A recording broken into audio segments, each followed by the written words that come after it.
இவங்க எல்லாரும் இப்படியே இருக்கிறாங்களே, நமக்காக உண்மையா உழைக்கிறதுக்கு யாராச்சும் வந்துட மாட்டாங்களா அப்படின்னு மக்கள் ஒரு விதமான அதை வெளியில சொல்ல முடியாத ஒரு அழுத்தத்தில் இருக்கிற நேரம் இது. மாற்றி மாற்றி ஓட்டு போட்டு ஏமாந்து அவங்க இப்போ நம்மளை நம்புறாங்க.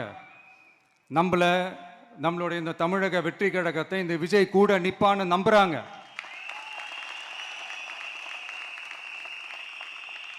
நம்மளை நம்புறவங்களுக்காக நாம நம்பிக்கையோடு இருக்கணும்ல. அப்படின்னா இது முக்கியமான மிக மிக மிக முக்கியமான ஒரு காலகட்டம் தானே. அதனால தான் அவ்வளோ அழுத்தமாக நான் சொன்னேன். இந்த தேர்தல், இந்த கூட்டணி, இதெல்லாம் பற்றி நிறைய இந்த ஹேஷியங்கள் ஜோஷியங்கள் எல்லாம் நடந்துக்கிட்டு இருக்கு இல்லையா.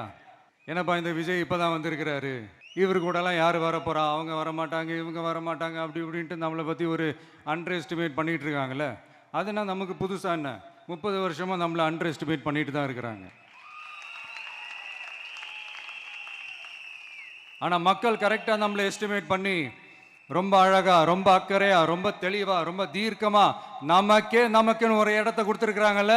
எப்படி என் கேரியரின் உச்சமான ஒரு இடத்த கொடுத்துருக்குறாங்கல்ல. அதை இந்த நாடே பார்த்துக்கிட்டு இருக்குல்ல.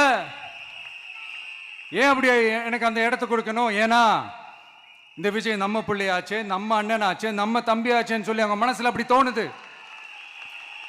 அதனாலதான் நமக்கு அப்படி ஒரு இடத்த கொடுத்து உள்ளன்போடு அள்ளி நம்மளை அரவணைச்சிக்கிட்டு இருக்கிறாங்க. அப்படி நம்மளை நம்புறவங்களுக்காக நாம உழைக்கிறதே அது ஒரு பழக்கமாகி இப்ப அதுவே என்னுடைய ஒரு ஒரிஜினல் கேரக்டராகவே மாறிடுச்சு. இத்தனை வருஷமா இருக்கிற அந்த உழைக்கிற குணம் அது எப்படி மாறும்? அதெல்லாம் மாறவே மாறாது. TVK Candidates Campaign Project 2026 தளபதி விஜயின் தமிழக வெற்றி கழகத்தின் வெற்றி வேட்பாளர்களின் டிஜிட்டல் ப்ரமோஷன் ப்ராஜெக்ட் உங்கள் தொகுதிக்கும் செய்ய வேண்டுமா?